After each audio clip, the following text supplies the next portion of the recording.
Sí. No me lo subas mucho todavía.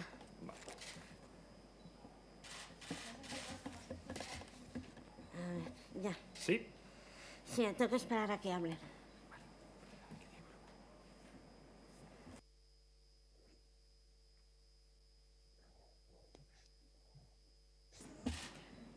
Buenos días, bon día, bos días, egunon, bons días. Voy a hacerlo también en lengua de signos. Excelentísimos senadores y senadoras, autoridades, apreciado José Bayón, apreciadas Vicky Bendito y Nuria Coronado, amigos y amigas que seguís esta jornada por streaming en estas circunstancias que nos obligan, por desgracia, a celebrar este tipo de actos, pues, con este formato, que no es el formato quizá más cómodo, pero desde luego nuestra actividad nunca para, no debe parar, y aquí estamos haciendo una muestra de ello. Muchas gracias por participar en este acto de sensibilización con motivo del Día Internacional y Europeo de las Personas con Discapacidad que celebramos hoy, 3 de diciembre. Gracias también por contribuir a impulsar un mundo inclusivo, un mundo accesible, un mundo sostenible, que además también debe ser así después de la situación de la COVID-19, un mundo para, por, con las personas con discapacidad. Este es el lema de la UNESCO para esta edición del año 2020. Ayer mismo el Pleno del Senado realizó una declaración institucional con motivo de este Día Internacional de las Personas con Discapacidad, en la que reafirma esta Casa su compromiso unánime con todos los derechos de las personas con discapacidad, sus derechos humanos, y también su compromiso con las familias.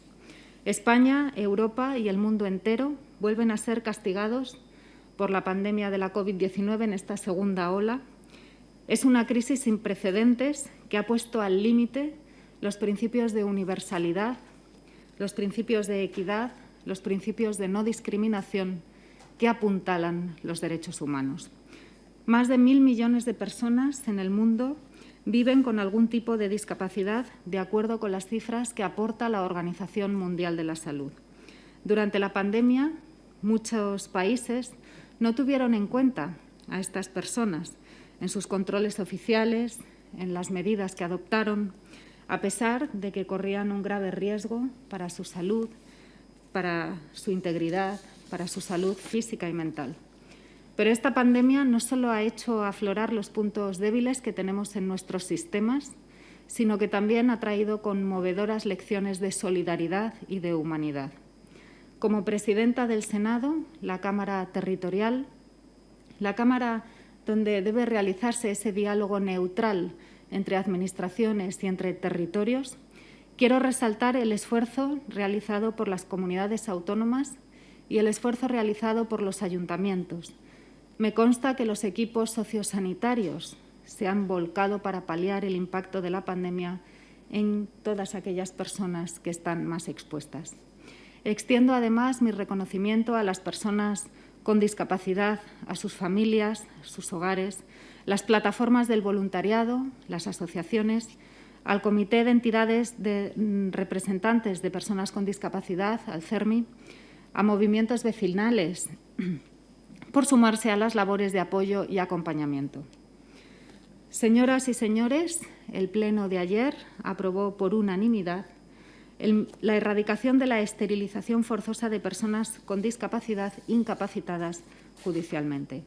La esterilización forzosa es una vulneración de los derechos humanos que resulta absolutamente intolerable. El respeto a la plena libertad sexual como un bien jurídico protegido es el mismo para cualquier mujer, con independencia de su edad, de su situación, de su procedencia, de su situación de capacidad. Esta grave violación de los derechos humanos se ha mantenido vigente en nuestro ordenamiento jurídico, a pesar de la prohibición expresa en el Convenio de Estambul que España ratifica en agosto del año 2014.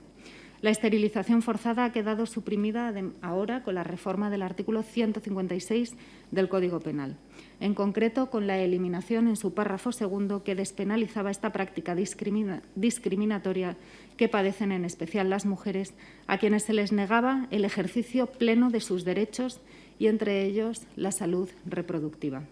Era una práctica mucho más extendida de lo que podemos imaginar, ya que en la última década se ha contabilizado más de 1 millar de esterilizaciones en España. Esto es, una media de 1 centenar al año. 6 de cada 10 personas con discapacidad son mujeres y niñas. Sufren esa doble exclusión, en especial en el ámbito laboral, la violencia machista y la esterilización forzada. Las personas con discapacidad experimentan los niveles, además, más altos de desempleo e inactividad económica que, de acuerdo con las cifras que nos ofrece el Instituto Nacional de Estadística, son el 34% de las personas con discapacidad están activas. Solo el 34%, a diferencia del 75% de personas que no han registrado ninguna discapacidad y sufren un paro muchísimo menor. La tasa de paro de las personas con discapacidad alcanza un 25%, 10 puntos porcentuales más. Realmente resulta impresionante pensar que hay tanto talento perdido en múltiples formas de discriminación. Por ello, damos la bienvenida en el Senado a esta iniciativa de la Empresa Nacional de Innovación, que depende del Ministerio de Industria, Comercio y Turismo. Bienvenido, José Bayón, su CEO, porque ENISA realiza una importantísima labor de apoyo, labor de afianzamiento al emprendimiento inclusivo a través de distintas líneas de financiación. Sus alternativas financieras abarcan a jóvenes emprendedores, hombres y mujeres, pequeñas y medianas empresas y proyectos de crecimiento de compañías. ENISA financia a personas con discapacidad que deciden emprender un proyecto o bien apoya su contratación por parte de las empresas, fundamental para que cualquier persona sepa que va a recibir apoyo a la hora de decidir el futuro que quiere hacer con toda la dignidad que le corresponde. También tendremos la oportunidad de conocer la labor de esta empresa pública para reducir la brecha de género, donde también muestra un compromiso muy importante, y conoceremos la experiencia de la consejera delegada de DISJOB, Rosa Cuartero, portal destinado a la contratación de personas con discapacidad.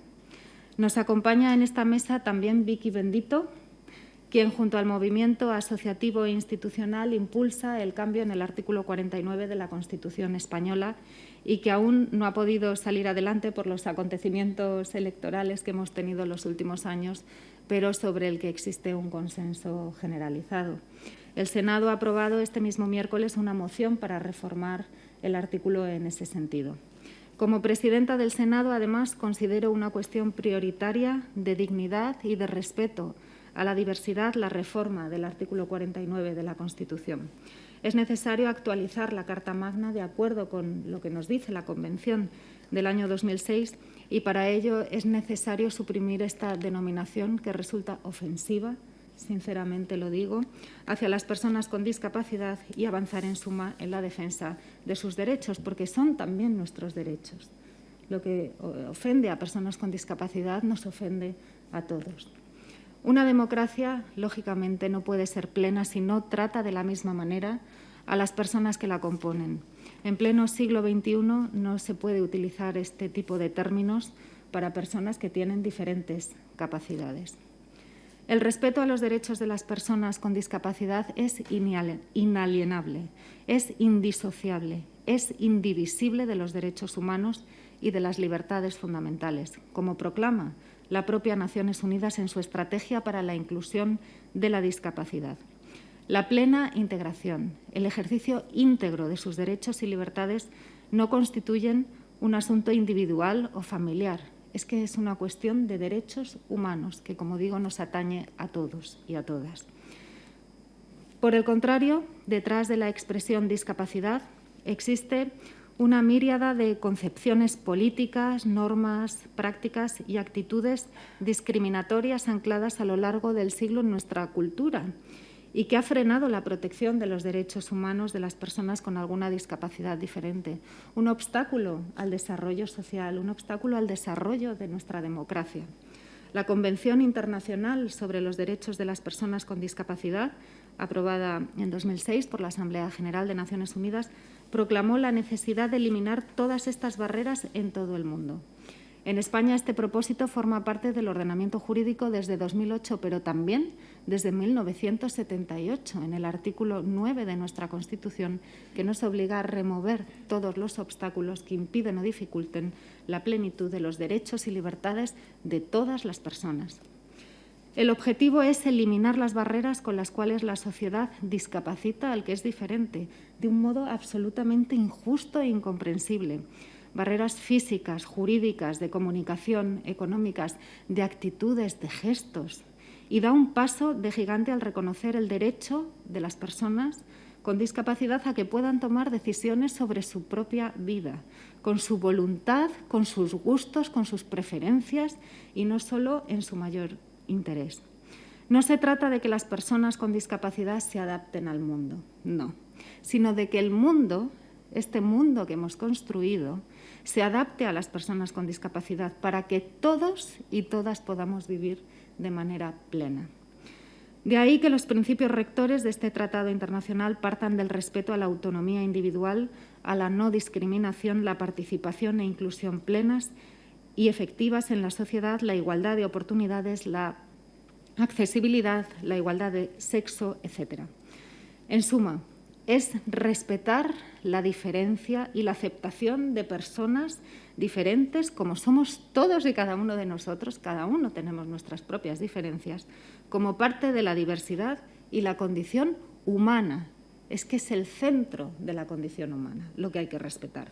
Es una cuestión de dignidad y de libertad. Siguiendo la estela de Naciones Unidas, cabe destacar también que en el año 2015 se acordó la Agenda 2030 para el Desarrollo Sostenible, que fue suscrita por los jefes de Estado y de Gobierno de los países miembros. Precisamente este Día Internacional se celebra bajo el lema Participación y liderazgo de las personas con discapacidad. Agenda de Desarrollo 2030, liderazgo de las personas con discapacidad. Me encanta, la verdad es que creo que esto es algo importantísimo y que hay que promover, hay que apoyar estos programas de emprendimiento empresarial ahí para apoyar este liderazgo, estos liderazgos también horizontales, dejándonos de jerarquías, una nueva manera, un nuevo modo de ejercer los liderazgos y las maneras de organizar y de construir el mundo. Consiste en un plan de acción mundial, una llamada universal para alcanzar la igualdad entre las personas, proteger el planeta y asegurar la prosperidad. Me consta el excelente trabajo que realiza la Comisión de Discapacidad del Senado. Aquí ahora mismo presencialmente hay algunos miembros presentes, pero también me consta que hay otros miembros que están en streaming, a quienes mando un muy cariñoso saludo y, sobre todo, mi agradecimiento personal como presidenta de la institución por el trabajo que están desarrollando. Permitidme renovar aquí también el compromiso que adquirí hace hoy justamente un año, cuando tuve el honor de ser elegida presidenta de esta Cámara. España ha sido referente en avances y defensa de los derechos de las personas y también de los derechos de las personas con discapacidad a nivel estatal, autonómico y local. Y en este sentido me comprometí desde la presidencia del Senado a continuar en esa senda de remoción de cualquier tipo de obstáculo que pudiera dificultar la plenitud de los derechos de un colectivo que simboliza una constante, permanente, persistente lucha por la igualdad. Mucho nos tienen que enseñar, mucho tengo yo también que aprender. Uno de los ejes prioritarios de esta legislatura es hacer una Cámara mucho más accesible, porque aún tenemos que mejorar, lógicamente. En este ámbito hemos ampliado el uso del lenguaje de signos a todas las sesiones de control en el Senado y otras iniciativas parlamentarias cuando se consideren de relevancia. Queridos amigos y amigas, senadores, senadoras, autoridades, gracias Nuria, gracias Vicky, gracias José por impulsar este acto en el Senado, por querer hacer este acto en vuestra casa, en la Casa de los Territorios, en la Casa de la Democracia. Gracias por vuestra dedicación, por vuestro compromiso para eliminar las barreras y vuestra apuesta por ese emprendimiento, ese liderazgo, como uno de los motores estratégicos, además de la economía de nuestro país. Como ya he dicho, no podemos permitirnos el lujo de perder ese gran talento de estas personas. Y ahora, sin más, voy a ceder la palabra a José Bayón, responsable de NISA, quien nos va a hablar del papel de las administraciones públicas como impulsoras de una sociedad emprendedora e inclusiva. Lamento también no poder quedarme hasta el final de la sesión, pero mis obligaciones como diputada también de la Asamblea de Madrid me obligan a ausentarme. Hoy tengo pleno en la Asamblea. Sé que será una jornada muy exitosa, muy fructífera.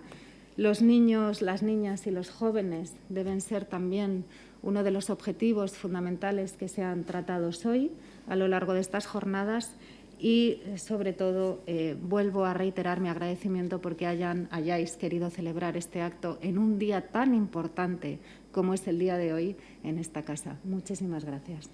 Sin más, cedo la palabra a José Bayón.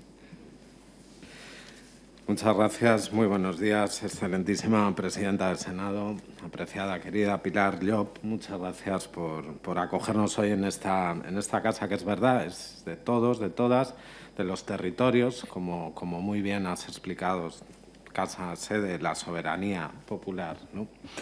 Es un placer para nosotros, para NISA, y si me permiten, personalmente también para mí estar aquí, tener detrás a Clara Campoamor. Además, es un gran orgullo que nos recuerda la diversidad de nuestra sociedad y la importancia, como decía la presidenta, de no perder nada en esa diversidad. La importancia, la justicia social para algunos, pero la importancia también económica. Hoy es 3 de diciembre, es el Día Internacional para el Reconocimiento de las Personas con Discapacidad.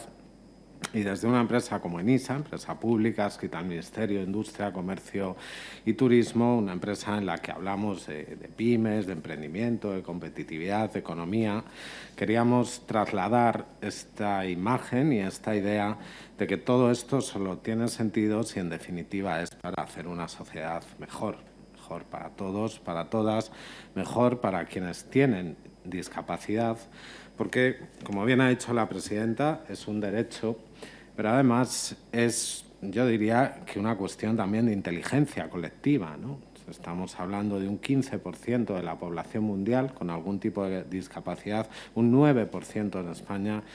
Es evidente que no sobra nadie, para algunos, desde luego, no sobra nadie, lo tenemos muy claro, pero para nuestra economía tampoco sobra nadie. Ese 9% nos sobra, igual que el 50% de las mujeres no solo nos sobran, sino que nos hacen falta. Y por eso también tendremos, además, por cierto, el año que viene una línea específica de emprendimiento femenino, dotada por la vicepresidencia económica del Gobierno. Temas que nos preocupan desde el punto de vista, como decía anteriormente, social, evidentemente, pero nuestra función como ENISA es ser un instrumento de impulso, de palanca económica. Y nos preocupa porque también las tendencias que vemos tienen que ver con esto, tienen que ver con los nuevos retos sociales. Cuando hablamos de transformación, de transición ecológica, cuando hablamos de inclusión, de economía social, de innovación social, estamos hablando de una gran cantidad de startups, de scale-ups, de empresas, de pymes, en definitiva, llamémoslo como queramos, de economía, de empleo, que se están creando. En ENISA hemos recibido este año 2.000 solicitudes, aprobaremos cerca de 600 y gran parte de ellas, de hecho hicimos un estudio durante el tiempo más duro de confinamiento de la COVID, y gran parte de ellas vimos cómo resistían mejor las que estaban relacionadas con estos retos sociales. Nuestro mensaje, y por eso es importante, presidenta, también trasladarlo en esta Cámara política y territorial de representación, es que las oportunidades de negocio son retos sociales y al revés, los retos sociales son también oportunidades de negocio, ¿no? Esta es la economía que queremos impulsar, que como instrumento de la administración pública, del Gobierno y en este caso el Ministerio de Industria, queremos impulsar porque además creemos que es la forma de ser más competitivos. La calidad de vida, la inclusión, la igualdad en todos sus ámbitos, reconocimiento también cotizan y sin duda son un gran valor que tiene nuestro marco común europeo. Yo creo que está puesto de manifiesto en este Next Generation EU, en este programa de impulso de la Unión Europea, en esa traslación que hace el Gobierno de España, que es España puede, ¿no? Ese plan de recuperación, transformación y resiliencia. Y este tipo de economía es la que nos preocupa y a nivel pequeño, ENISA es una empresa pública de referencia en el sector de las startups, pero pequeña, sí creemos que tiene importancia avanzar en este tipo de economía, como digo, inclusiva en todos los aspectos. Lo hacemos apoyando a emprendedores y emprendedoras que tienen alguna discapacidad, claro que sí. Hay ejemplos aquí, está Rosa, ahora contaremos alguno más. Lo hacemos también colaborando en los premios 11 Innova de emprendedores.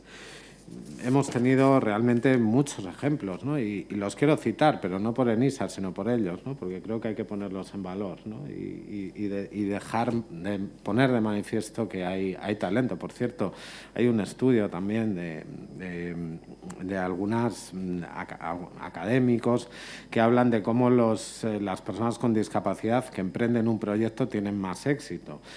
Bueno, se supone que están más acostumbrados o estáis más acostumbrados a vencer barreras, ¿no? Tengan más o tengan menos, si no tienen la capacidad, el fracaso es de todos. Por lo tanto, el éxito de todos es que lo puedan tener, ¿no? Esa capacidad es la que nos preocupa. Como digo, tenemos a Rosa Cuartero, que es la consejera delegada de Disjob, con la que hablaremos después, una empresa que apoyó ENISA en su momento. Hay otras, pues quiero destacar, por ejemplo, la Casa de Carlota, una empresa de publicidad que trabaja con personas con discapacidad mental, en este caso, Dental Residency, una empresa que atiende odontológicamente a personas con discapacidad en su domicilio, que no pueden desplazarse, Biprevent, dedicada al cuidado de mayores, Miton, una empresa industrial de empaquetado, promoción y tratamiento, inyección de plásticos en Cataluña, que tiene un 90% de la plantilla con algún tipo de discapacidad. Una empresa además cada vez más puntera y más competitiva. i4Life, que ha creado un bastón para personas con Parkinson, Alzheimer y demencias, o Ictus, que permite conectar a las personas con sus cuidadores. Rehab, una plataforma de rehabilitación digital que ofrece rehabilitación a distancia y personalizada. Marcy Bionics, una empresa puntera española en exoesqueletos de marcha para rehabilitación de patologías que afectan a 40 millones de personas en todo el mundo. Braillebook, un dispositivo portátil en formato joystick que convierte todo tipo de documentos digitales al braille. Bien, todo esto son avances sociales, pero todo esto son empresas que generan economía, que generan empleo, que generan dinero. Todo esto es una economía moderna, una economía que es la que desde ENISA y por extensión desde nuestro ministerio, desde todo el Gobierno, tratamos de impulsar. Por eso es importante y para nosotros, como decía además, pues un honor, ¿no? estar hoy aquí para darle esta visibilidad que se merecen, yo creo, las personas con discapacidad. Una visibilidad que os merecéis, pero que no se puede quedar solo en visibilidad, ¿no? Que se tiene que quedar en avanzar en vuestros derechos. Yo creo que, como decía la presidenta, son los nuestros también. No podemos sentirnos con pleno derecho, al menos yo creo que nosotros no podemos sentirnos con pleno derecho si no lo sentís vosotros también, ¿no? Esa es la forma de entender una sociedad colectiva que avanza. Y como mensaje era importante estar aquí, como digo, poner en valor las administraciones públicas, lo que hacemos desde todos los ámbitos, ¿no? Desde la economía, desde la parte más social, todo al final confluye en una sociedad mejor y más próspera. Una sociedad mejor, es evidente, es aquella que no deja a nadie atrás, pero también una sociedad más próspera, que genera más riqueza. No tenemos ejemplos, yo creo, en el mundo de sociedades que no hayan avanzado sin considerar los diferentes, sin integrar los diferentes. Y si hay algún valor que tiene, además, yo creo que nuestro país, pero nuestro entorno europeo, es ser punteros y ser líderes en eso. Eso también es economía, como decía antes, cotiza, genera empleo y nos tiene que sacar además de esta y de otras crisis. Por lo tanto, encantados de estar aquí, Presidenta, una vez más. Muchas gracias por acogernos, gracias Vicky y muchas gracias Nuria, como siempre, por impulsar todas estas iniciativas desde NISA de comunicación, más allá de la sola economía. Y señorías también, que algunos nos acompañan, senadores, los que estáis en streaming, muchas gracias por acompañarnos a todos y a todas. Gracias. Vamos a pasar. Pues me disculpo. Sí. Lo siento, me quedaría encantada, pero no puedo. Gracias. Que vaya muy bien. Gracias. Que vaya muy bien. Muchas gracias. Sí, ponte aquí. Muy amable, gracias por la oportunidad, gracias. Me voy a poner aquí para estar más cerca. ¿Me pongo ahí? No, tú ahí. Vale. José, si me dejas ahí al lado de ella. ¿te Sí, parece? claro. Así más cerquita. Así nos vemos la cara. Sí. Vale, porque no esto no me tira. No funciona. Entonces, me he puesto esto a tope para... ¿Me oyes bien ahora? Sí. Tomás, con el micro te voy a oír. No te preocupes. ¿Yo tengo que darle algo o no? Dale ahí al rojo. ¿Aquí? Sí. Vale. Muy buenos días. Pilar se ha tenido que ir, pero le agradecemos desde todo el equipo ENISA que nos haya abierto la casa de todos y de todas. Muchísimas gracias a la senadora y al senador presente y a todos y todas las que estáis siguiendo en streaming y, por supuesto, a José Bayón porque ha sido el anfitrión de esta bonita iniciativa. Y qué honor también, además, estar en una sala llamada Clara Campoamor de una gran mujer que hace 84 años rompió las barreras y nos permitió que las mujeres pudiéramos ser ciudadanas de primera y pudiéramos votar. Y la misma Clara Campoamor decía que los derechos no se esperan, no se piden, sino que se conquistan.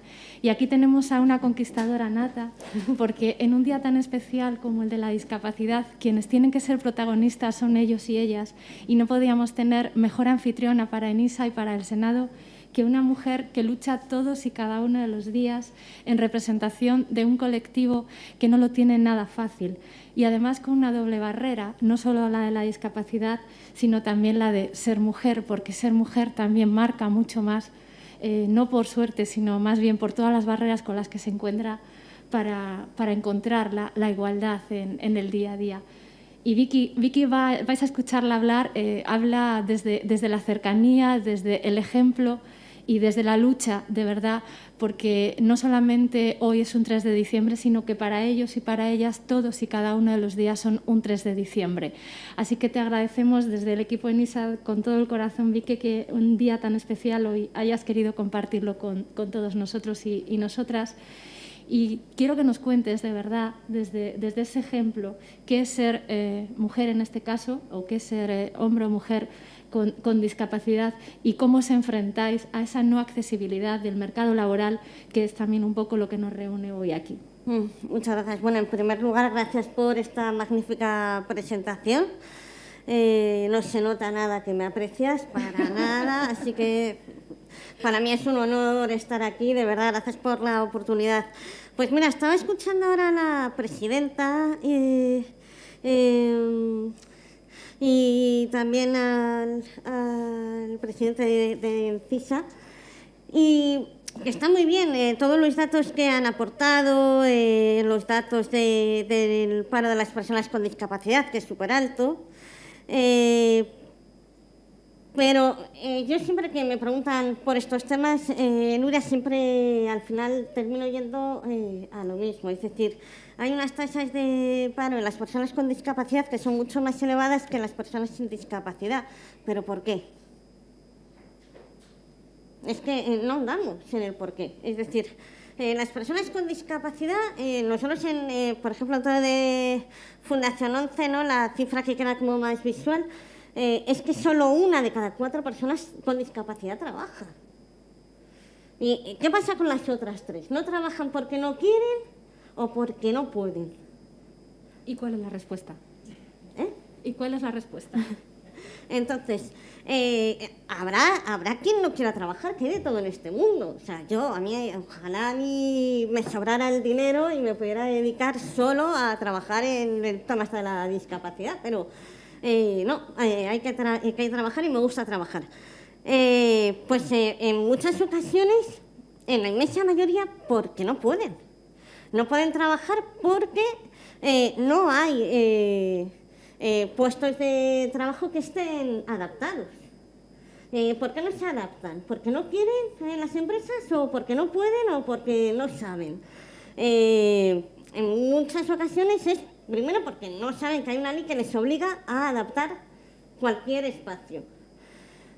Luego también está el problema de que a veces a mí me dicen, hombre, Vicky, es que tú eres muy dura y con las empresas es que metes mucha caña, porque en realidad sí que tenemos perfiles, pero no hay personas con discapacidad que encajen en ese perfil, que es un perfil de formación superior. Pues ahí tenemos otra pregunta, ¿por qué no hay personas con discapacidad que tengan una formación superior? Una formación universitaria. ¿Por qué no quieren o por qué no pueden? Pues porque no pueden. Porque las universidades, lo siento mucho, no son accesibles en muchos casos. Y no me refiero solo a físicamente el edificio. Me refiero a que el material no es accesible, a que si una persona necesita un asistente que le ayude para manejarse por la universidad, pues no lo hay, tiran de voluntariados.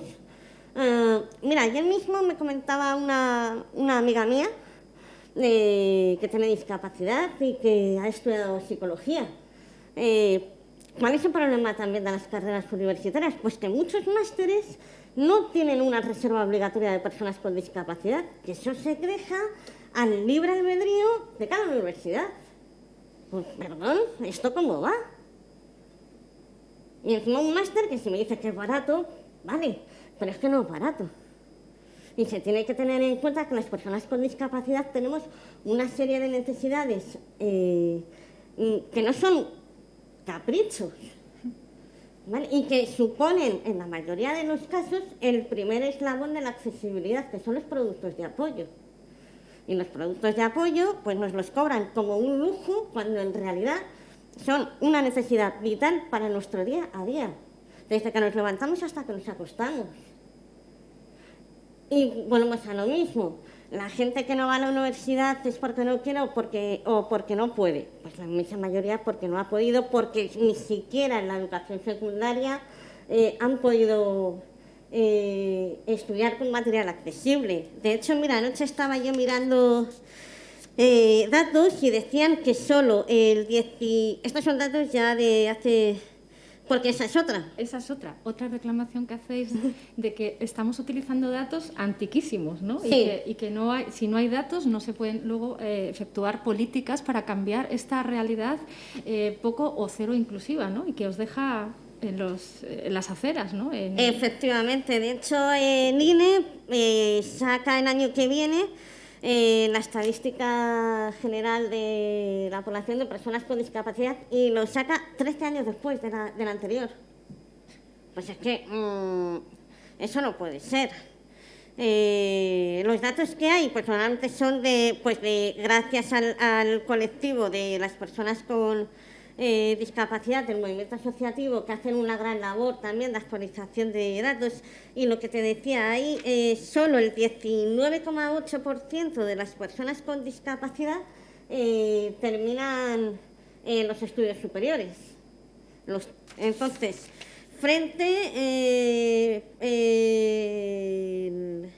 esto era las mujeres, perdón. Mujeres con discapacidad, como había apuntado y aquí no encontraba segregado. Y el resto, pues en hombres. Y luego, por ejemplo, si lo comparamos con personas con discapacidad y sin discapacidad, el 16,9% de las personas con discapacidad tiene estudios superiores frente al 35,2% de las personas sin discapacidad. Entonces, para mí, podemos hablar de inclusión, podemos hablar de que hay que hacer cuotas también de inclusión que son muy necesarias, súper necesarias, porque yo creo que las cuotas de discriminación positiva lo que hacen es allanar un camino que otras personas que no tienen discapacidad, por el hecho de no tenerla, ya lo tienen allanado. Entonces, que también duele, ¿no? Cuando te dicen, no, es que las personas con discapacidad tenéis muchas facilidades, porque se vende un poco esa idea, ¿no?, de que tenemos cuotas de inclusión. Es que además, gracias a nuestra contratación, pues las empresas tienen beneficios. Es que a nosotros nos retienen menos, pero ¿tú sabes lo cara que es la vida para una persona con discapacidad? ¿Una mujer o un hombre? En tu caso, por ejemplo, que tienes problemas de audición, Pues, sí. por ejemplo, para aterrizar un poco todo eso, ¿qué significa levantarte cada mañana con aquello que no se sufre? Porque también es otra mala creencia, Sí, ¿no?, de que se la discapacidad nunca se sufre, se tiene.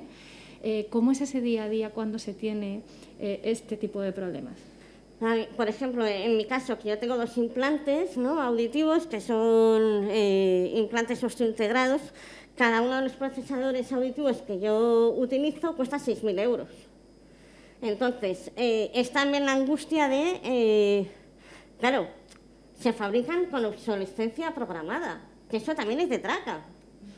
Esta política de yo lo fabrico dentro de 5 o 6 años, pues mira, yo voy a estirar eso todo lo que pueda, y si hace falta comprarme una trompetilla, me compro una trompetilla antes de volver a gastarme 12.000 euros.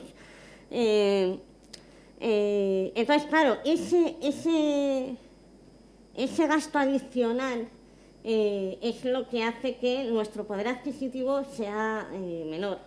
¿Por qué? Porque tú tienes que estar pensando, aparte de tener tus gastos. Yo, que soy una persona independiente, ya no te digo las madres y los padres que tienen niñas y niños con discapacidad, y dependiendo de la discapacidad hay muchas necesidades. Entonces, lo que te decía, aparte de tener nuestros gastos diarios y como cualquier otra ciudadana o ciudadano, tenemos que estar haciendo un colchón permanente, porque alrededor del mundo de los productos de apoyo se ha hecho un gran negocio lucrativo, cuando en realidad es un elemento más, y diría yo que al ser el primer eslabón de la accesibilidad, es algo vital para nosotros. O sea, de hecho, la Convención de Derechos de Personas con Discapacidad considera que la accesibilidad es un derecho fundamental para nosotras, porque sin accesibilidad no hay inclusión, y sin inclusión no podemos ser personas ciudadanas y ciudadanos de pleno derecho. Y aquí tenemos, es que lo digo, si se la ve, se la oye, o sea, le sale. Tú vas y dices, pues yo quiero cambiar el mundo, y se cambian las cosas desde la acción, no desde la queja. Y en Change.org hace relativamente poco montas una petición y se monta una bien gorda, porque aquello fue como una bola y se hizo grande, muy grande. ¿Qué pasó? Pues yo la verdad es que estaba, pues eso me llevó fue también, era una idea que me estaba brotando desde hacía mucho, especialmente después de participar en un acto que era por el Día de la Constitución. Entonces tenemos que leer un artículo, los periodistas que estábamos ahí acreditados. Yo elegí el de la discapacidad, ilusa de mí. Confieso que hasta entonces no lo había leído detenidamente el artículo. Y claro, ¿cuál es mi sorpresa? Cuando al leerlo así, allí mismo, en directo, o sea, vi disminuidos, o sea, que casi me caigo para atrás. Y entonces, bueno, pues yo dije, bueno, estoy seguro que hay alguna iniciativa, alguna proposición no de ley. Pero es que no había ni una proposición no de ley. Es que ni una miserable proposición no de ley, que es triste. Es que duele, es que no merecíamos ni una triste proposición no de ley. Entonces, Sí sabía que el CERMI, porque esto hay que dejarlo muy claro, esta reforma es una vieja reivindicación del CERMI desde el año, yo creo que ya se lo pidieron al entonces presidente del gobierno, José Luis Rodríguez Zapatero, que en 2005, o sea que fíjate todo lo que ha llovido. Pero yo en ese momento pues me di así el flux, y que ya tornándome la cabeza. Además tenía varias amigas que curiosamente con discapacidad, que fueran las que me iban empujando. Vicky, tú no ibas a tirar a hacer esto, tú no ibas a... Venga, y al final, pues nada, lo lancé sin mucha esperanza, la verdad. O sea, y además en un mal día, que había un partido de fútbol. Sí, encima, no, si yo como asesora de comunicación no tengo precio, porque además lancé la petición justo en el primer partido de la selección española en el Mundial. No, mejor imposible. Imposible. Entonces, y además me di cuenta cuando se lo dije a mi marido que no me estaba haciendo ni caso.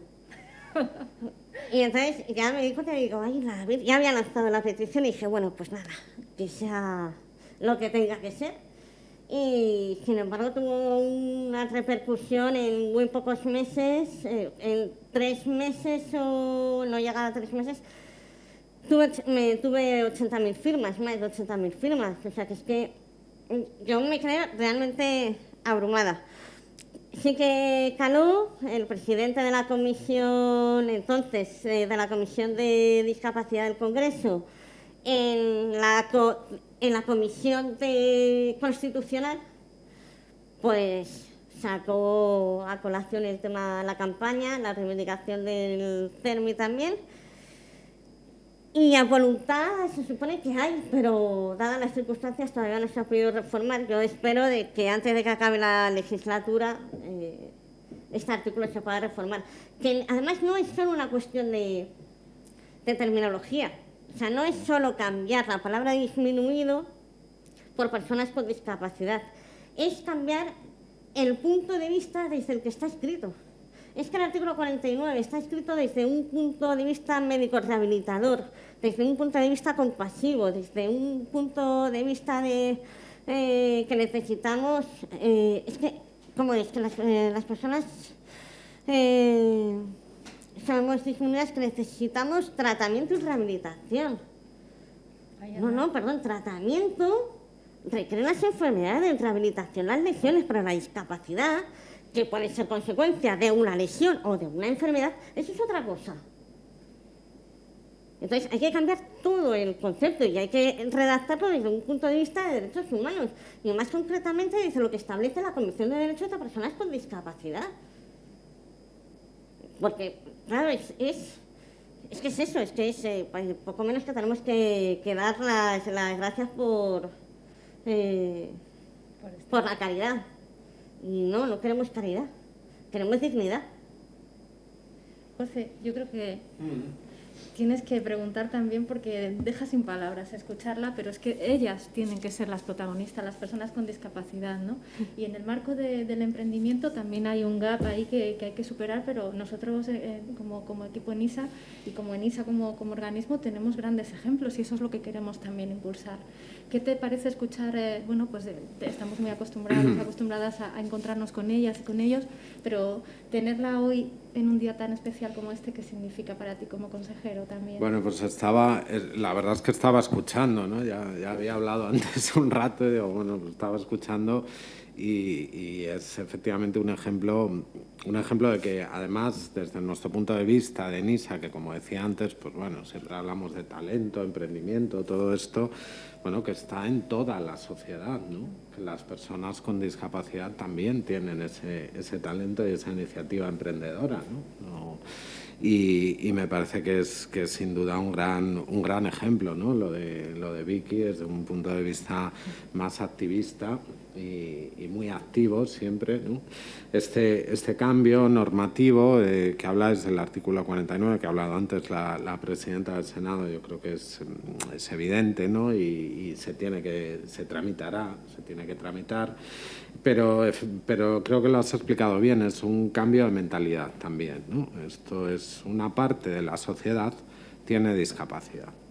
Y esa parte existe, y esa parte, igual que hay otras partes que tienen otras cuestiones o que tenemos otras cuestiones, sumada con el resto, conforman toda la sociedad, ¿no? Por lo tanto, es algo que puede parecer evidente, pero que hay que trasladar a las leyes y que hay que trasladar también a los presupuestos muchas veces, ¿no? Porque este ejemplo que has puesto del audífono y demás, pues yo creo que es importante visibilizarlo, ¿no?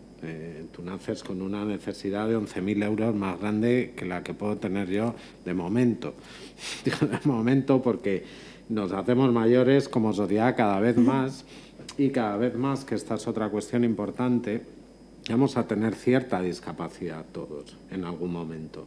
Efectivamente, Eso es una cuestión importantísima. Por eso yo también ponía el foco y bueno, y voy a dar un pequeño dato, ¿no? Pero bueno, está aquí el equipo de estrategia también, Álvaro y demás. Estuvimos analizando un poco de las 2.000, cerca de 2.000 solicitudes de empresas que nos pidieron financiación el año pasado, el año 2019. Pues había en torno a un 25%, bueno, de las que aprobamos finalmente, que fueron 500 y pico, 82 millones, una cosa así, de euros, había un 25% que tenían que ver con nuevas formas de vida, nuevos hábitos de vida, bien orientados hacia la salud, bien orientados hacia la atención. Es decir, hablo ya desde mi lenguaje o nuestro lenguaje más económico del Ministerio de Industria. Esto también es una oportunidad económica que debemos aprovechar, ¿no? Y es evidente, como digo, un 25%, nos sorprendió mucho. Había otras cuestiones, bueno, pues muy digitales, más punteras, lo que nos solemos encontrar. La sostenibilidad cada vez crece más por razones evidentes, por la transición ecológica, pero una cuestión que va a crecer y que va a cambiar cada vez más es nuestra forma de vida, ¿no? Este mismo acto de hoy pues ya es distinto de lo que era hace unos meses, por desgracia, pero también incorpora elementos nuevos, tecnológicos, que a lo mejor antes no estaban, nuevas plataformas, nuevos hábitos, en fin, toda una economía, además de la parte de derechos, ¿no? que es por lo menos para nosotros es evidente, yo creo que está claro, y de talento, pero hay una economía detrás que es muy importante, ¿no? Pues yo creo lo que nos va a contar Rosa después también. Pues vamos a... ¿Quieres decir? Sí, que una cosita solo breve, que además una cosa muy importante que has dicho, o sea, es que cuando se habla de discapacidad, aun siendo la minoría más grande del mundo, la inmensa mayoría de la sociedad la ve como algo que así que es de lejos, ¿no? Es como que no me va a tocar. Y la gente, lo que hay que ser consciente es que la discapacidad, como decía Constanza Orbait, no sé si has escuchado una charla TEDx de una psicopedagoga que se llama Constanza Orbait, que es maravillosa, y ella dice, la discapacidad no te manda un WhatsApp y te dice llego en 5 minutos, no, la discapacidad llega sin avisar, llama a la puerta, y el día que llama a la puerta es para quedarse y se queda para siempre. Y eso la gente no es consciente. O sea, no es una cuestión de, bueno, es que le pasa a otros, es que te puede pasar a ti perfectamente. Y como tú bien decías, con la edad llega un momento en que el deterioro en muchas personas con discapacidad, muchas personas mayores llega a ser discapacitante. Entonces, por eso insisto, la accesibilidad es fundamental. Y hablando de personas mayores y personas con discapacidad, y ya no te digo de mujeres, la atención que necesitan, ¿cuántas consultas están adaptadas? Médicas, por ejemplo, o sanitarias. Ya no te digo una mujer que tenga que ir al ginecólogo o cualquier persona con discapacidad que tenga una movilidad reducida que tenga que ir al dentista, algo tan simple como eso. Entonces, la accesibilidad, insisto, para mí lo básico, hay que empezar por ahí y además con unas leyes que tengan, porque sí, tenemos una ley de accesibilidad estupenda, magnífica, pero tenemos los recursos para aplicarla, tenemos los recursos para sancionar y tercero, yo creo que deberían ser sanciones muchísimo más duras, muchísimo más duras. porque la gente sigue sin tomárselo en serio. Y ya ahora empieza la gente a darse cuenta de que, por ejemplo, en el día a día, la plaza de aparcamiento de las personas con movilidad reducida, veo que se empieza a respetar, pero nos ha costado años. Porque yo todavía sigo viendo en las plazas de en los apartamentos de los supermercados que mucha gente aparca en esa plaza porque está mucho más cerca o porque ese día el parking está lleno, la plaza de movilidad reducida está vacía, encima es grande de narices, porque es que es grandísima, y está cerca de la puerta. Hombre, pues mira, ¿no? Es que yo he tenido que explicarle a mucha gente por qué la plaza de movilidad reducida tiene que ser más grande, porque es que la gente ¿pero por qué? Porque no estamos en el imaginario social, porque no se nos ve, por eso la accesibilidad es tan importante, porque la accesibilidad va a hacer que nosotros podamos salir al mundo. Y si nosotros salimos al mundo y se nos ve en el día a día, la discapacidad se normaliza. Pero mientras tanto estaremos excluidos. Por eso es tan imprescindible que en todas y cada una de las leyes que se hacen en este país estemos en ese imaginario, en el imaginario social. Y eso pasa por interiorizar la accesibilidad. Y perdonad que me enrollo mucho y me... Mira, yo creo que no puedes tener mejor apellido que Bendito, porque bendito tu trabajo todos y cada uno de los días en ese activismo, y desde esta casa, que es la casa de todos y de todas, y desde NISA te agradecemos que hayas querido estar con nosotros. Y vamos a hablar ahora con la otra parte importante de esa economía inclusiva, y José, te cedo la palabra para que así lo hagas. Gracias, Vicky. Nuria. Y vamos a hablar con Rosa, que lleva aquí todo el rato viéndonos. Nosotros la estamos viendo en la pantalla. Rosa Cuartero, que es la consejera delegada de Disjob. Disjob es un portal de empleo dirigido a perfiles de personas con discapacidad para dar visibilidad, que nació para dar visibilidad a este colectivo y trabajar por su integración e igualdad de oportunidades en el mundo laboral. ENISA la apoyó, si no recuerdo mal, en 2014. No recuerdo mal, no porque yo estuviera, sino porque tenía el dato por ahí. Y desde entonces, pues yo creo, Rosa, que habéis ido creciendo, ¿no? Y habéis ido saliendo adelante y avanzando, como decía antes, también con un nuevo modelo de negocio, ¿no? que también genera riqueza y empleo.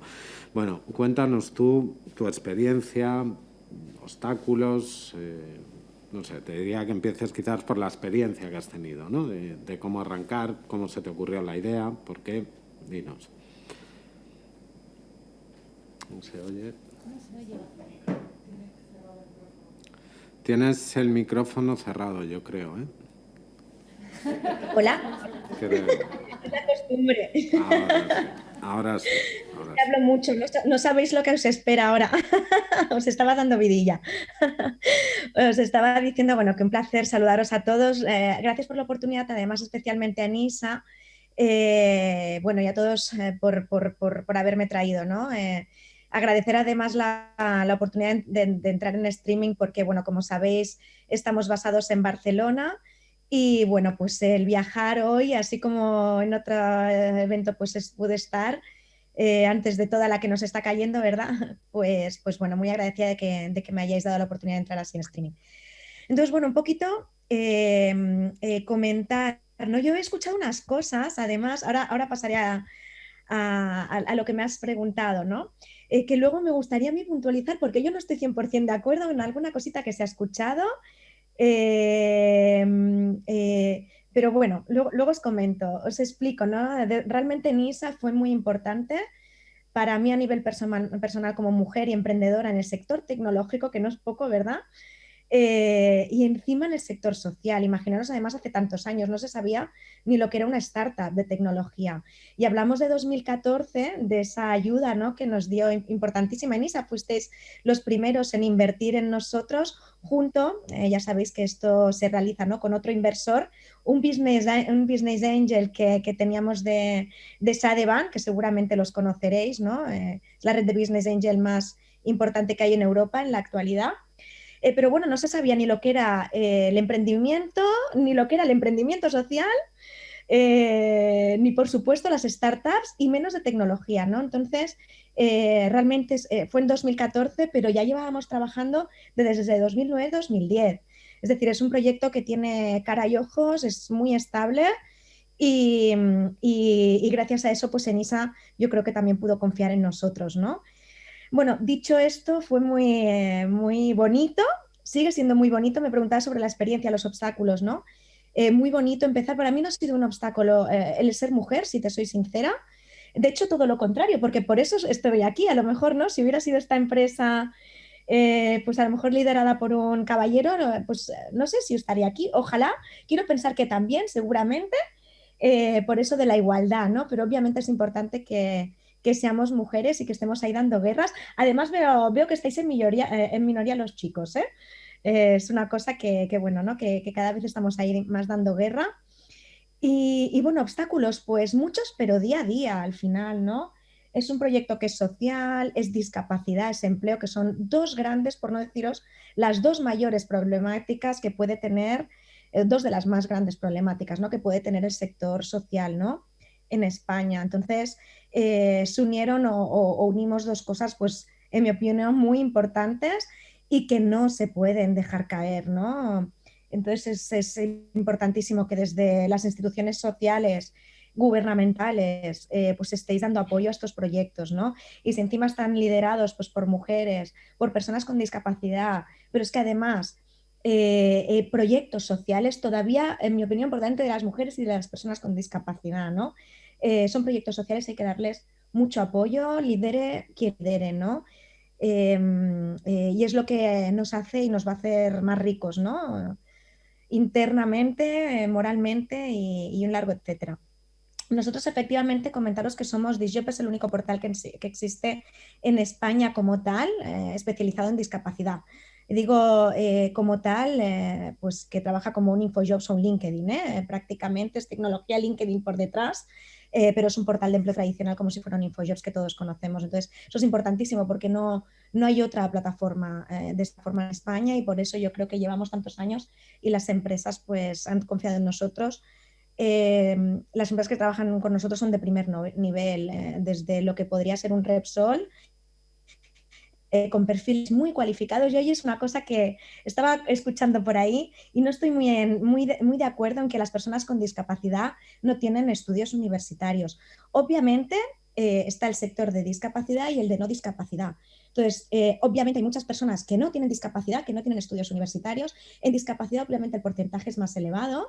Pero no estoy de acuerdo en pensar también hay discapacidades hay muchas. Siempre pensamos en discapacidad, mal pensado en que estas personas a veces que tienen discapacidad no tienen esa capacidad pues para estudiar o para muchas cosas, ¿no? Y como, bueno, para muestra un botón que tenemos a una mujer fantástica ahí dándolo todo, ¿no? En este sentido, hay que pensar que hay personas que lo han tenido más fácil, que tienen discapacidad en el acceso a la universidad, pero hay otras muchas que ni siquiera comunican a las universidades que tienen discapacidad porque no les ha sido necesario.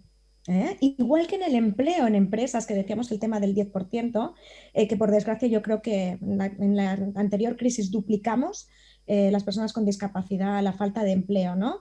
Al sector tradicional de no discapacidad.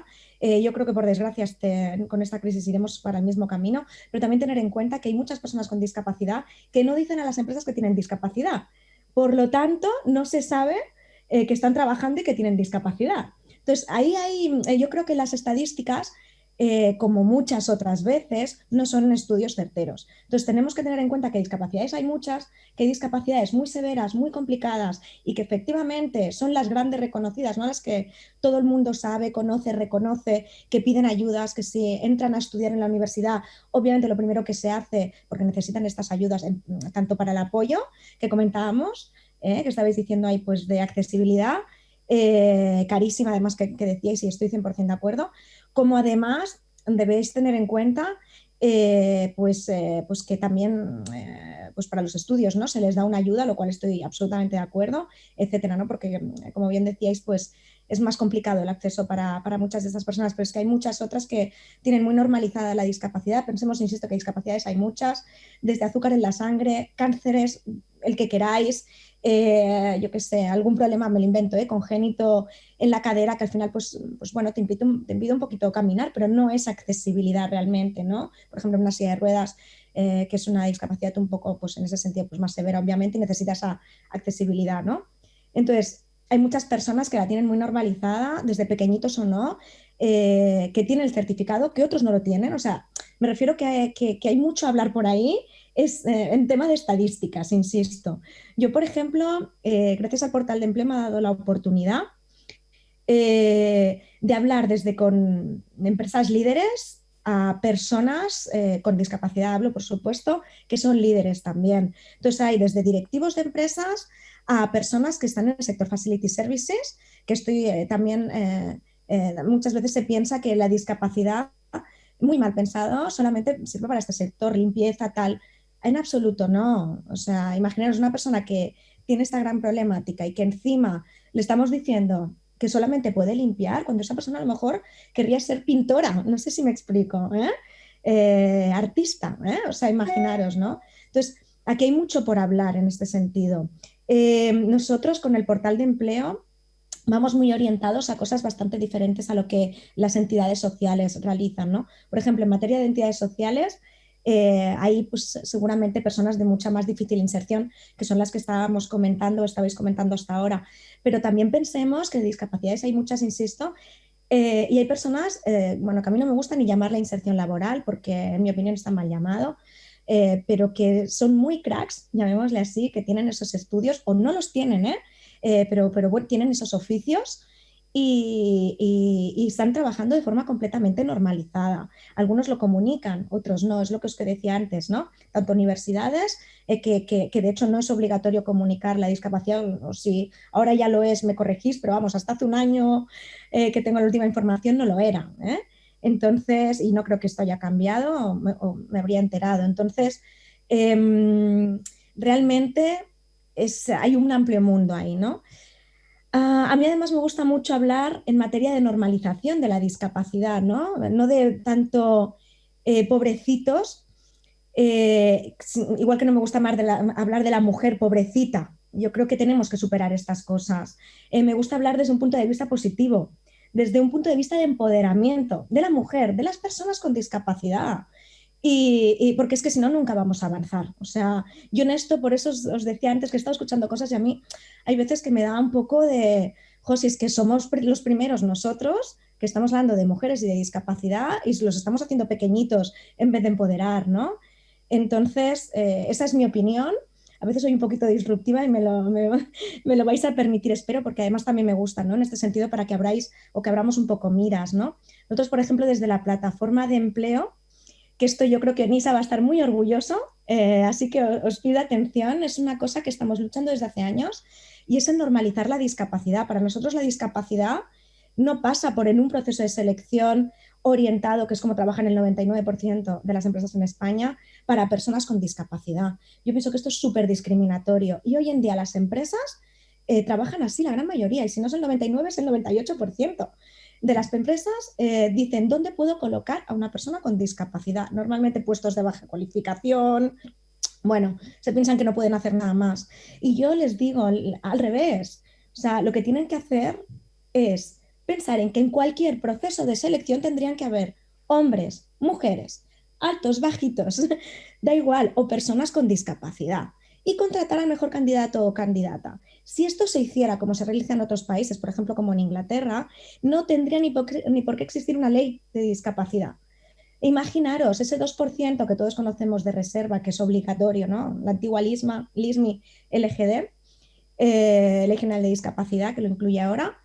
Si esto se hiciera, que el 100% de las vacantes de las empresas, en el 100% de los procesos de selección, hubieran personas diversas, llamémosle, es que seguramente no haría falta ese 2% de reserva porque estarían cumpliendo sobradamente con ese 2%. Es decir, yo creo que a la sociedad le hace falta dar una vuelta. Creo que se está muy equivocado en muchos de los discursos que se están dando y eso hace mucho daño, porque realmente lo que hay que hacer es empoderar y decirle a las empresas que hay personas muy talentosas, muy talentosas, que son mujeres, que tienen discapacidad, que son hombres, que tienen discapacidad y que pueden estar en cualquier puesto siempre y cuando cumplan con los requisitos de ese puesto. Pero es que eso se lo pediríamos a cualquier persona, es decir, no estoy diciendo nada nuevo. Nunca vas a contratar por pobrecito o pobrecita. Vas a contratar porque puedes realizar las tareas profesionales que en ese puesto se requieren. Yo siempre digo esto a las empresas, a ver los hilos, personas con discapacidad hablo, ¿no? Y capaces. Entonces hay que simplemente tener la mente un poco más abierta, ¿no? Muy bien. Bueno, siguiendo un poquito Sí. con esto, yo creo, por ejemplo, mientras estabais hablando, yo me he tomado la libertad para enseñaros, bueno, unas cosas que os parece, bueno, más que enseñaros, las voy a leer porque casualmente con este tema yo estoy muy concienciada. Son muchísimas las empresas que me dicen continuamente, mira, es que no encuentro, es que claro, ¿cómo voy a encontrar yo a un ingeniero? ¿O cómo voy a encontrar yo? Bueno, pues es que los hay. Mirad, si me lo permitís, no sé si puedo compartir pantalla. Uf. Lo voy a intentar, Pues pero no sé si inténtalo. se puede, ¿eh? Sí, ¿Lo puede que puedo hacer? sí. Inténtalo. Tienes Lo Zoom, lo ¿no? voy a Instalado. intentar. Sí. Pues inténtalo. Un segundito. Ah, no me deja compartir pantalla. Un segundo. Disculparme, ¿eh? Aquí está. ¿Me veis ahora? Te vemos a ti, pero no la No, pues pantalla compartida. no sé por qué no. Le estoy apretando el botón, pero no me deja por algún motivo. Pues Mirad, ahora sí, creo. dime. Ahora sí. Ahora sí. Si lo estáis viendo. Sí. A ver, un segundo.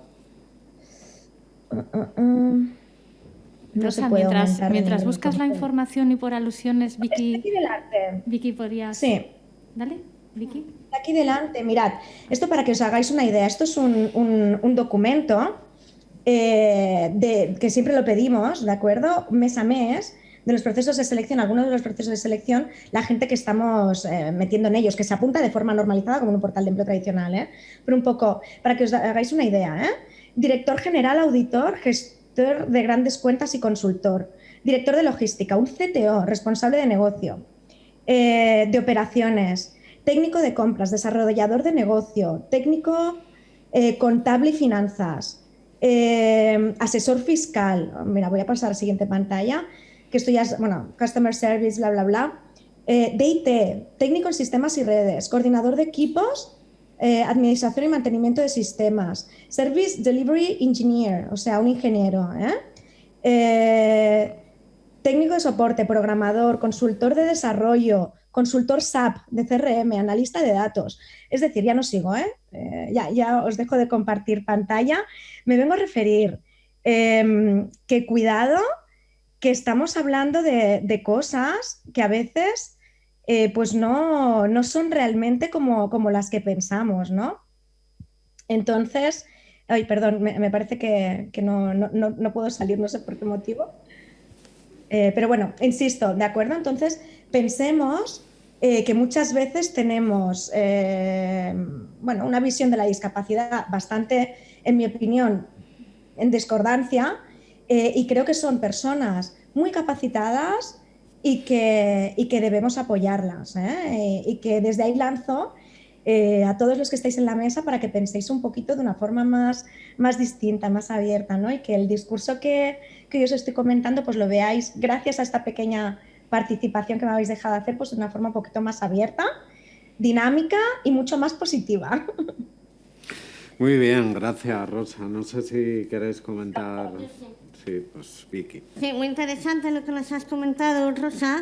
Sí que estoy de acuerdo en que hay que hacer un esfuerzo, evidentemente, por cambiar la mirada hacia las personas con discapacidad y, de hecho, el movimiento asociativo en España ha hecho un esfuerzo para eso, es decir, para hacer hincapié en que la discapacidad no es incapacidad, que la discapacidad no te quita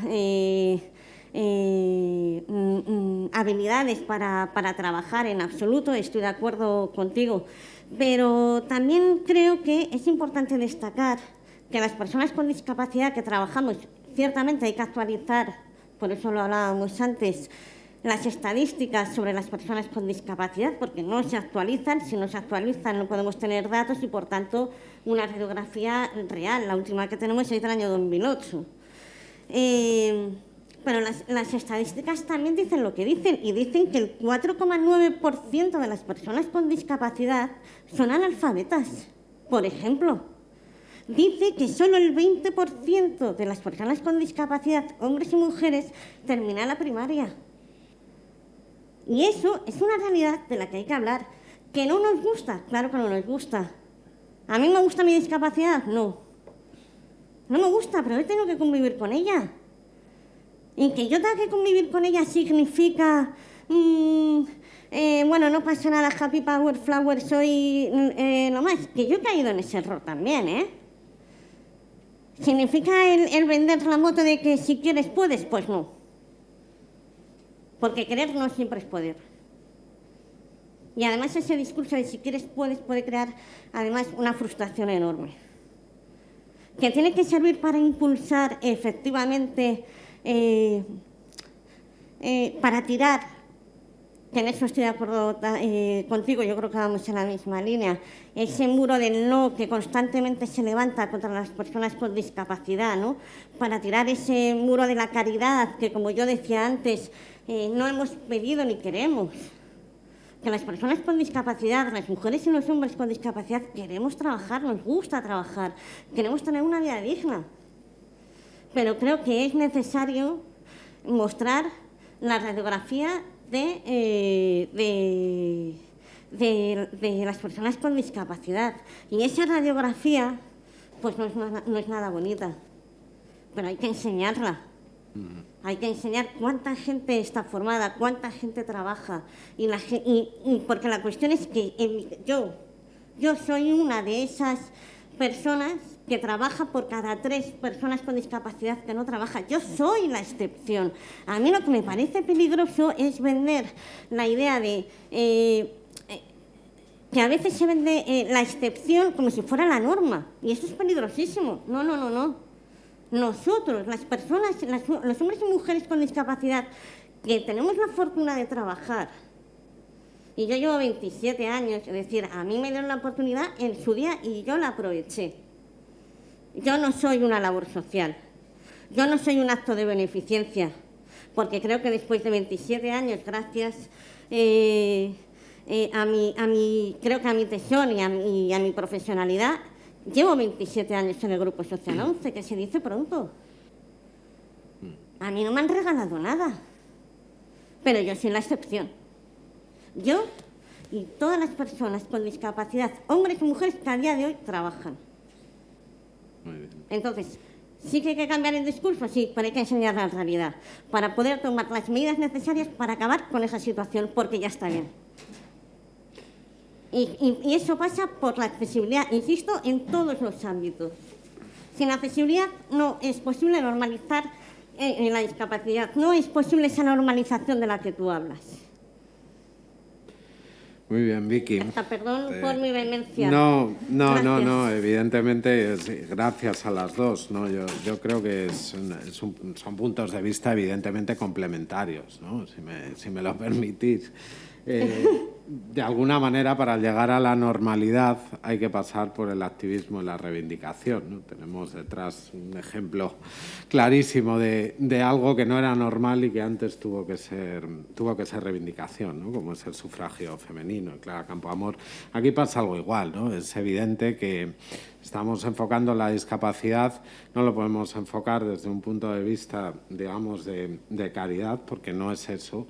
Lo tenemos que enfocar desde un punto de vista de derechos y cuando vemos los datos cada vez vemos más personas con discapacidad que están, como nos enseña Rosa, en esas condiciones, ¿no? Y tenemos que llegar a pensar, pues como piensas tú, Rosa, lo que pasa es que no todo el mundo piensa así todavía, ¿no?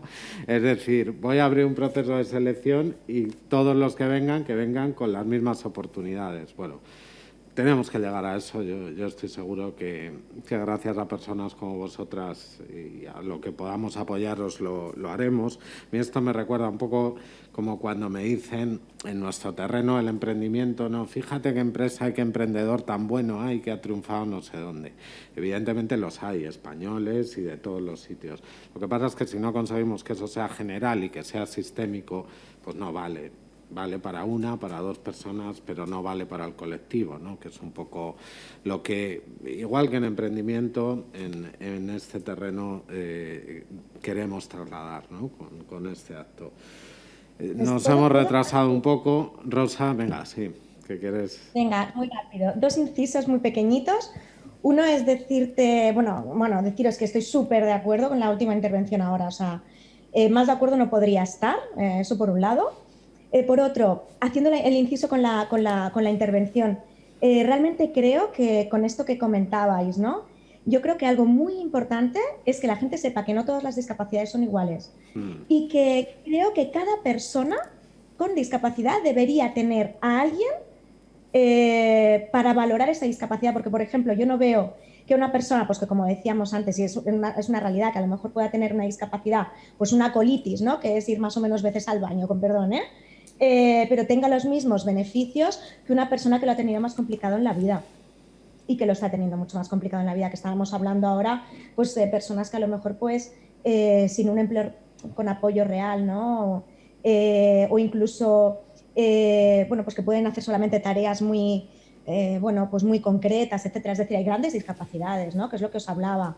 Os hablaba un poquito del empoderamiento de personas que, cuidado, que pueden hacerlo y que son muy capaces. Hay otras personas que, por desgracia, como estabais hablando, que es el sector más desfavorecido, nunca va a poder. Entonces, yo creo que no se tendrían que tomar, ni tendrían que tener las mismas ayudas, con todo el cariño lo digo, pero es que es así, tendrían que tener muchas más ayudas y no las mismas que el resto. Entonces, ahí yo creo que se tendría que hacer un esfuerzo porque cada persona fuera monitorizada, no sé cómo lo llamaríamos, pero que realmente tuviera un seguimiento personalizado. Esto es algo que a lo mejor no se hace, pero que yo creo firmemente que se tendría que hacer, porque habría que ayudar mucho más a unas personas por su tipo de discapacidad que a otras que no lo necesitan tanto, ¿no? Y en cambio tienen, no voy a decir que todas las mismas ventajas, pero sí que muchas de ellas. Entonces ahí sí que esa lanza en este sentido. Y luego algo también me gustaría comentar con respecto a NISA, muy, muy positivo. Decíamos el tema de mujeres, hombres. Yo he sido emprendedora mujer. Os decía que nunca he tenido, gracias, ¿no? A Dios, pues no me he visto en ningún momento nunca que por ser mujer no he podido llegar a mis objetivos, todo lo contrario, para mí han sido superados, como estar aquí, en la primera vez que me llamasteis, ¿no? Para ir a la Universidad de Deusto, etcétera, ¿no? Estar allí un par de días con vosotros, la verdad. O recibir el premio de la Fundación Seres, que es pues la entidad que engloba pues a más de las 50, a los directores generales de 50 de las mayores empresas de España, y recibir un premio de su mano, que en aquel momento era el presidente de Vodafone, ¿no? Entonces, yo he llegado a muchas cosas y creo que por ser mujer no ha sido por ello, no ha sido por un buen proyecto, que nunca me he sentido mermada en ese aspecto. Y os digo otra cosa, el tema de NISA, fijaros que nosotros ahora somos 11 inversores o 10 inversores, más yo misma. Sí que es cierto que todos son hombres. Esto es una puntualización interesante, no sé si, pero bueno, ahí la dejo también, a ver si las mujeres se arriesgan un poquito más y se hacen también emprendedoras, sociales, por supuesto, y además inversoras, que queda mucho por hacer. Muy bien, gracias. Rosa, pues muchas gracias por esa reflexión última también, que también nos preocupa, que trabajamos gracias a todos los que nos habéis seguido por streaming, a la senadora, al senador que están aquí presencialmente, por supuesto a la presidenta que ya se ha ido, al Senado por acogernos y por supuesto, pues sobre todo yo creo que a Vicky y a Rosa, ¿no? Que son las dos que nos han dado el ejemplo y el mensaje hoy. Gracias y buenos días. Gracias.